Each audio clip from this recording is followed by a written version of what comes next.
শুরুতে ছাত্র সংসদ নির্বাচন প্রসঙ্গ।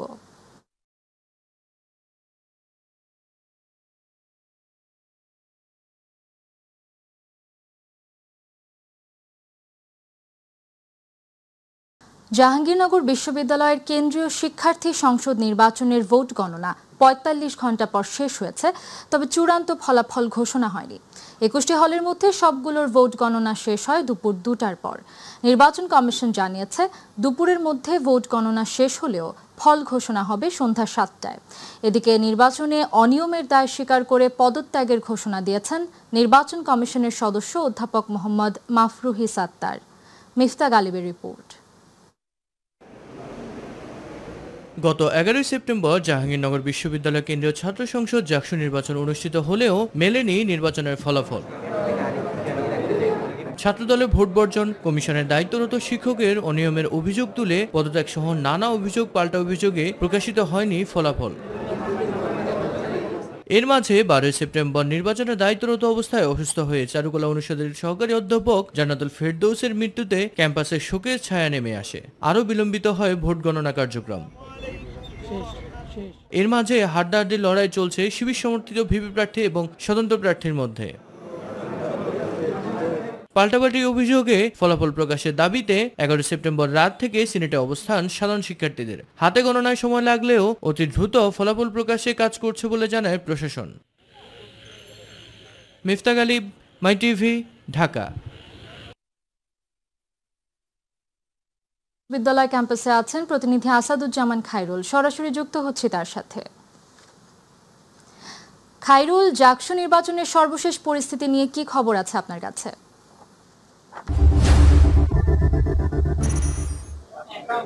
জি, আমাদুল আপনি যেমনটি বলছিলেন, আসলে জাকসু নির্বাচনের কিন্তু সেই মাহেন্দ্র খণ্ডটি এখন এসেছে।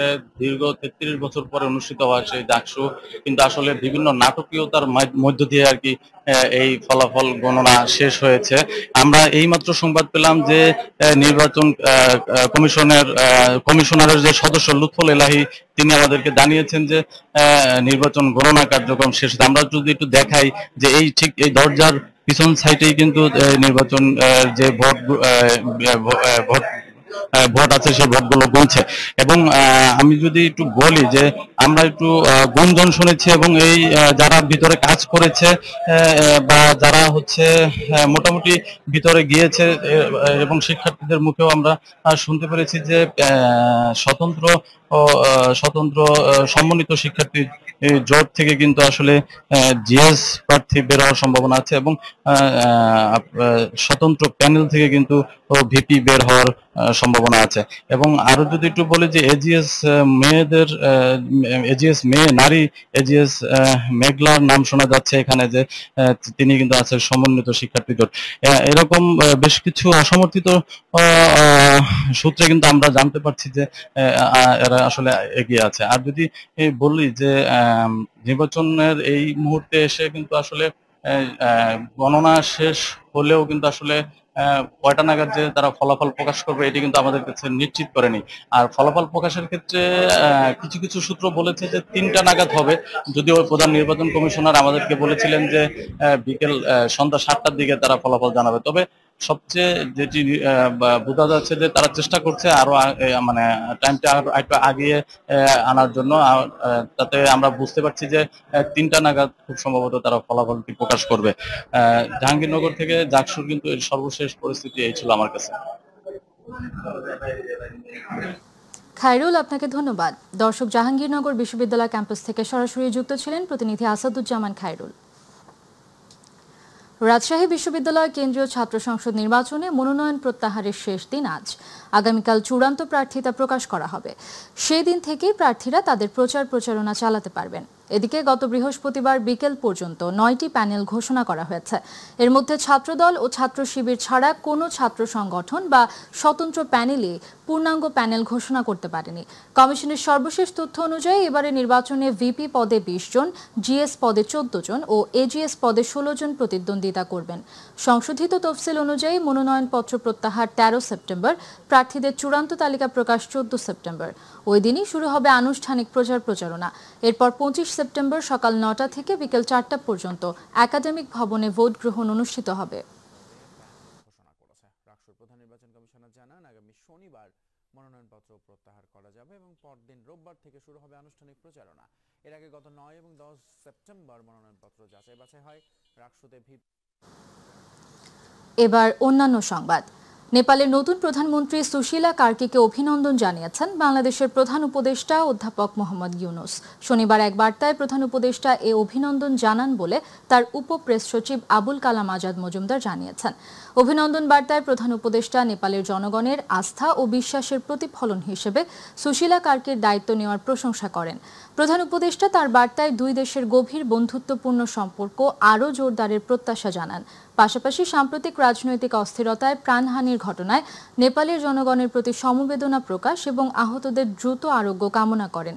চিঠির শেষে প্রধান উপদেষ্টা নেপালের জনগণের শান্তি ও সমৃদ্ধি এবং প্রধানমন্ত্রীর সুস্বাস্থ্য ও সফলতা কামনা করেন।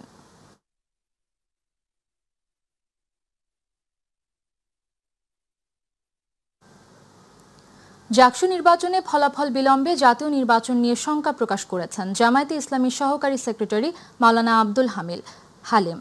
দুপুরে ঢাকা রিপোর্টার্স ইউনিটিতে জুলাই সনদের বাস্তবায়ন, নির্বাচন ও কল্যাণ রাষ্ট্র শীর্ষক এক আলোচনা সভায় তিনি এই মন্তব্য করেন। জুলাই সনদের ভিত্তিতে নির্বাচনের দাবি তুলে তিনি আরও বলেন, সরকারকে লেভেল প্লেইং ফিল্ড করতে হবে যেন উৎসব মুখর পরিবেশে সকল রাজনৈতিক দল জাতীয় নির্বাচনে অংশগ্রহণ করতে পারে। অনুষ্ঠানে লেবার পার্টির সভাপতি মোস্তাফিজুর রহমান ইরান পরিবর্তিত পরিস্থিতিতে সকল পক্ষকে নতুন বন্দোবস্তে রাজনীতি করার আহ্বান জানান। এবং আজকে অনেক বুঝেন কাকে বলে নোট অফ দিবেন বলতে পারলে আরো একটু ভালো হতো। আমাদের আওয়ামী লীগের নেতা কর্মীদেরকে নিজেদের দলে নিয়ে তারপরে ফ্যাসিবাদ মুক্ত বাংলাদেশ গড়া, এটা মানুষের সাথে রসিকতা ছাড়া কিছু নয়। তবে আশঙ্কা তৈরি হয়েছে, 3 দিন জাকসুর ভোটের ফলাফল পাইনি। এখন জাতীয় নির্বাচন ফলাফল যদি ফেব্রুয়ারিতে হয়, এটা হইতে হইতে কি মার্চে হয়ে যায় কিনা, বলবে যে না 26শে মার্চ রেজাল্ট দেব। এই আশঙ্কা দেরি হয়েছে না কেন? এটাকে অন্তর্বর্তী সরকারকে এটা ব্যবস্থা নিতে হবে। লেভেল প্লেইং ফিল্ড আপনাদের তৈরি করতে হবে, সবাই উৎসব মুখর পরিবেশে ভোট দেবে। মেহেরপুরের সাবেক এসপি ও পুলিশের সাবেক ডিআইজি AKM নাহিদুল ইসলামকে গ্রেফতার করা হয়েছে।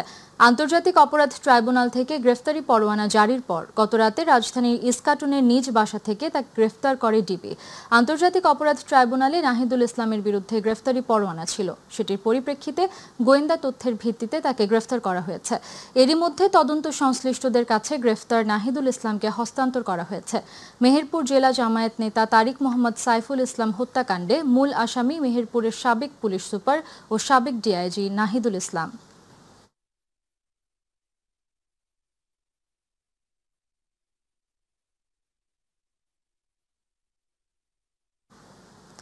নেত্রকোনার খালিয়াজুড়ি উপজেলায় মাছ ধরার নৌকার সঙ্গে ধাক্কা লেগে স্পিড বোট উল্টে এক নারী ও 3 শিশু নিখোঁজ হবার 19 ঘণ্টা পরে এক শিশুর মরদেহ মিলেছে। বাকিদের সন্ধানে চলছে উদ্ধার কাজ। এ ঘটনায় গুরুতর আহত হয়ে কিশোরগঞ্জের ইটনা উপজেলা স্বাস্থ্য কমপ্লেক্সে ভর্তি আছেন রোজিনা আক্তার। স্পিড বোটটিতে করে বরযাত্রী রওনা হওয়ার আগে কিছুক্ষণের জন্য বিয়েবাড়ির 15 জন মিলে ঘুরতে বের হয় ধনু নদীতে। এক পর্যায়ে সেখানে একটি মাছ ধরার নৌকার সঙ্গে ধাক্কা লাগলে বোটটি পানিতে তলিয়ে যায়। এ সময় বাকিরা সাঁতরে জীবন রক্ষা করতে পারলেও নিখোঁজ হন 4 শিশু ও নারী। এখন ধনু নদী সহ আশপাশের এলাকায় চলছে উদ্ধার কাজ।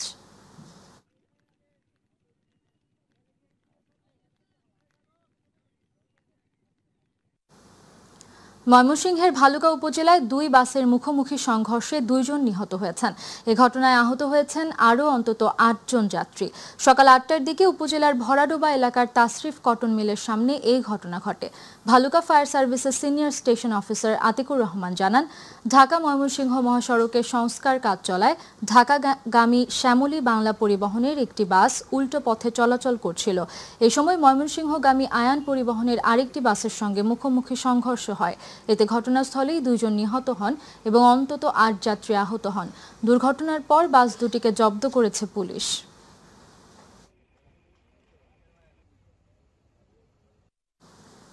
সুনামগঞ্জ সিলেট আঞ্চলিক মহাসড়কে মোটরসাইকেল ও কারের মুখোমুখি সংঘর্ষে 2 জন নিহত হয়েছেন।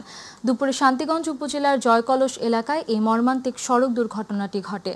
পুলিশ ও স্থানীয়রা জানায়, জেলা প্রশাসকের কার্যালয়ের চিঠি জগন্নাথপুর উপজেলায় নিয়ে যাওয়ার পথে সুনামগঞ্জ সিলেট মহাসড়কের জয়কলস এলাকায় মোটরসাইকেল ও কারের মুখোমুখি সংঘর্ষ হয়। এতে ঘটনাস্থলে একজনের মৃত্যু হলেও অন্যজনকে স্থানীয়রা উদ্ধার করে সুনামগঞ্জ সদর হাসপাতালে নিয়ে আসলে কর্তব্যরত চিকিৎসক তাকে মৃত ঘোষণা করেন। নিহতদের মরদেহ সুনামগঞ্জ সদর হাসপাতালে পাঠানো হয়েছে বলেও জানান তিনি।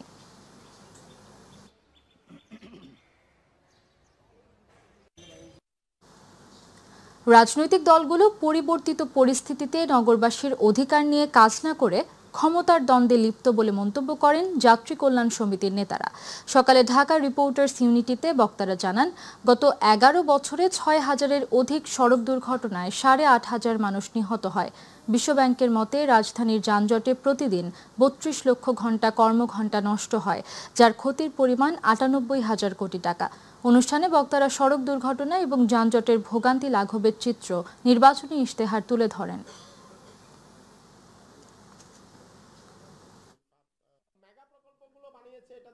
সোচ্চার হয়েছে, প্রাণ দিয়েছে। এই যে প্রাণ যাওয়ার পরে এখন অন্তর্বর্তী সরকার পরিবহন সেক্টর সংস্কারের কোনো কমিশন গঠন করেনি, অথচ মানুষের প্রতি বছর বিশ্ব স্বাস্থ্য সংস্থা বলতেছে প্রতি বছর তোমার দেশে 30,000 মানুষ মারা যায়।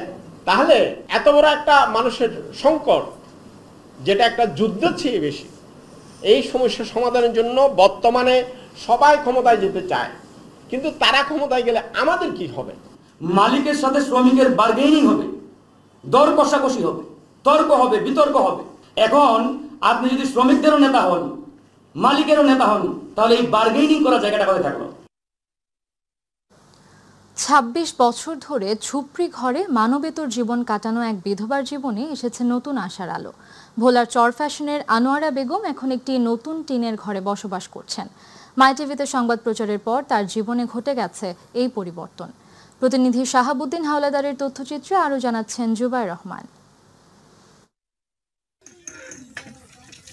আনোয়ারা বেগম ভোলার চরফ্যাশন উপজেলার আসলামপুর ইউনিয়নের আয়শাবাগ গ্রামের বাসিন্দা। দীর্ঘদিন ধরে বেড়িবাঁধের ঢালে একটি ঝুপড়ি ঘরে অমানবিক কষ্টে বসবাস করছিলেন তিনি। ঝড় বৃষ্টি হলে আশ্রয় নিতে হতো অন্যের ঘরে। সম্প্রতি মাই টিভিতে তার অসহায় জীবনের সংবাদ প্রচারের পর বিষয়টি নজরে আসে বাংলাদেশ সুপ্রিম কোর্টের আইনজীবী অ্যাডভোকেট মোহাম্মদ সিদ্দিকুল্লাহ মিয়ার। পরে তিনি বিএনপির ভারপ্রাপ্ত চেয়ারম্যান তারেক রহমানের পক্ষ থেকে নিজ উদ্যোগে আনোয়ারা বেগমের জন্য একটি নতুন টিনের ঘর নির্মাণ করে দেন। মিস্ত্রি, টিন, কাঠ ও খুঁটি নিয়ে সরাসরি ঘর তৈরির কাজে অংশ নেন তিনি নিজেই। এই ঘর বদলে দিয়েছে আনোয়ারা বেগমের জীবন। আমি মাই টিভির এই সংবাদ মাধ্যমে যখন জানতে পেরেছি যে বিধবা আনোয়ারা বেগম 26 বছর ধরে এই খুপড়ি ঘরের ভিতরে বসবাস করেন, পরবর্তী সময়ে আমি সশরীরে সরাসরি এসে এই ঘর দেখেছি। আমি বলে গিয়েছিলাম যে আমি এই ঘরটি করে দিব। আমি সম্পূর্ণ ঘরটি নিজের অর্থায়নে করে দিয়েছি। দীর্ঘ 26 বছরে তার দুঃখ কষ্টের লাঘব হয়েছে। এদিকে ঘর পেয়ে আনোয়ারা বেগম মাই টিভি ও অ্যাডভোকেট মোহাম্মদ সিদ্দিকুল্লাহ মিয়ার প্রতি কৃতজ্ঞতা প্রকাশ করেন। ঈদের 7 দিন আগে মাই টিভি আসে, আসার পর আমি গড়টা দেখাইছি যে আমার গড়টা একটু দেখেন। সিদ্দিক স্যার আইসা দেখছে আমার গড়টা অনেক রয়েছে, তারপরে গড়টা দিছে আমার। আমি আল্লাহর হুকুমতন সিদ্দিকুল্লাহ সাহেবের লাগিয়া দোয়া করি। এই উদ্যোগ শুধু আনোয়ারা বেগমের জীবন নয়, সমাজের অন্য অসহায় মানুষদের জন্য এক অনুকরণীয় দৃষ্টান্ত হয়ে থাকবে জানিয়েছেন স্থানীয়রা। একটা দোতলা ঘরে থাকতেও পানি পড়তো, সিদ্দিক স্যারের দেখা এই মহিলার একটা ঘর করিয়া দিছে। এই জন্য এলাকাবাসী আমরা অনেক কৃতজ্ঞ। মাই টিভিতে সংবাদ প্রচার হয়েছে, এই জন্য একটা ঘর নাই, অনেক ঘরটা দেখাইছে, এই জন্য সিদ্দিক স্যারে খুশি হয়ে ঘরটা অনেকে দান করছে। দীর্ঘ এক প্রতীক্ষার অবসান ঘটিয়ে আনোয়ারা বেগমের জীবনে এসেছে নতুন আশার আলো। তার হাসি মুখ আর কৃতজ্ঞতা ভরা দোয়াতে ফুটে উঠেছে এক নতুন জীবনের সূচনা। জুবাইর রহমান, মাই টিভি নিউজ। চীন মৈত্রী সম্মেলন কেন্দ্রে দিনব্যাপী প্রাণী ও প্রাণীর মিলন মেলা অনুষ্ঠিত হচ্ছে। বিকেলে অনুষ্ঠানে প্রধান অতিথি হিসেবে ভার্চুয়ালি যুক্ত থাকবেন বিএনপির ভারপ্রাপ্ত চেয়ারম্যান তারেক রহমান। মেলার প্রতিপাদ্য বাংলাদেশ প্রতিটি প্রাণীর নিরাপদ আবাসস্থল। সকাল 10টা থেকে দিনব্যাপী চলছে এই মেলা। জীববৈচিত্র্য সংরক্ষণে সকলের মাঝে সচেতনতা গড়ে তুলতেই এই আয়োজন করছে বাংলাদেশ অ্যানিমাল ওয়েলফেয়ার অ্যাসোসিয়েশন।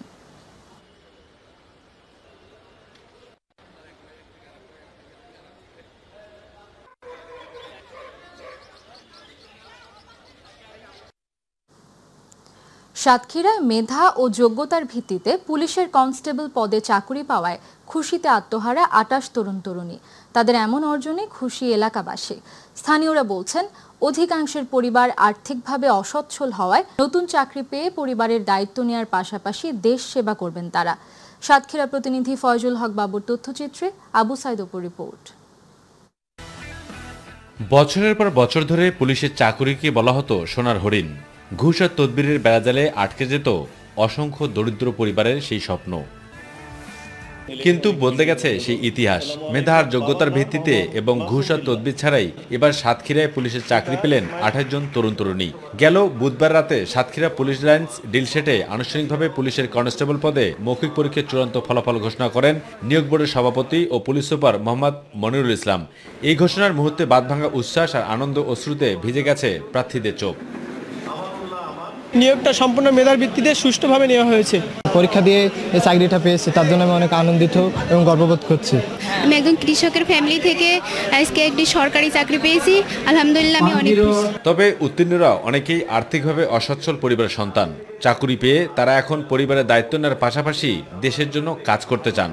আমি দেশ এবং দেশের মানুষকে সর্বদা নিরাপত্তা দেব এবং দেশের মানুষের কল্যাণে জন্য আমি কাজ করতে পারি। সবাই দোয়া করবেন এবং মহান আল্লাহ তাআলা রাব্বুল আলামিন যেন আমাকে সততার সঙ্গে আমার এই চাকরির জীবন দীর্ঘস্থায়ী করে। নিজের সবটুকু দিয়ে স্বচ্ছভাবে দেশের জন্য কাজ করে যাব ইনশাআল্লাহ। শতভাগ স্বচ্ছতা বজায় রেখে মেধা ও যোগ্যতার ভিত্তিতে চাকরি পেয়েছেন বলে জানান পুলিশের এই কর্মকর্তা। আমরা ২৮ জনকে নির্বাচিত করেছি এবং ৬ জনকে অপেক্ষমান তালিকার জন্য আমরা রেখে দিয়েছি। যদি কোনো কারণে একটু এদিক সেদিক হয়, এখানে কোনো কারণে যদি বাদ করে যায়, তাহলে সিরিয়ালি এই যে ৬ জন অপেক্ষমান, সে অপেক্ষমান তালিকা থেকে আসবে। চলতি বছর সাতক্ষীরা জেলায় ১৪০০ জন প্রার্থী পুলিশের কনস্টেবল পদে নিয়োগ পরীক্ষায় অংশ নেয়। এর মধ্যে ২৮ জনকে চূড়ান্তভাবে বাছাই করা হয়। আবু সাইদ অপু, মাই টিভি।